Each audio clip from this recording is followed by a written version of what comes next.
Hi kababida, welcome to vlog.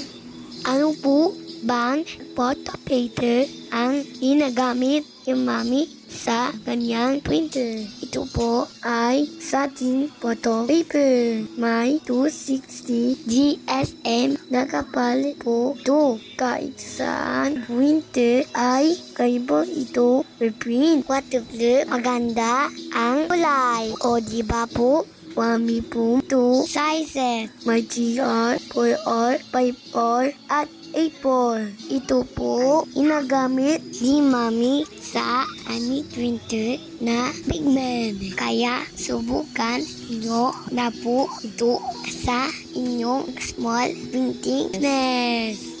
Kaya bili na po kayo ito. Salamat po. Don't forget to like, follow, and subscribe. Thank you po. God bless.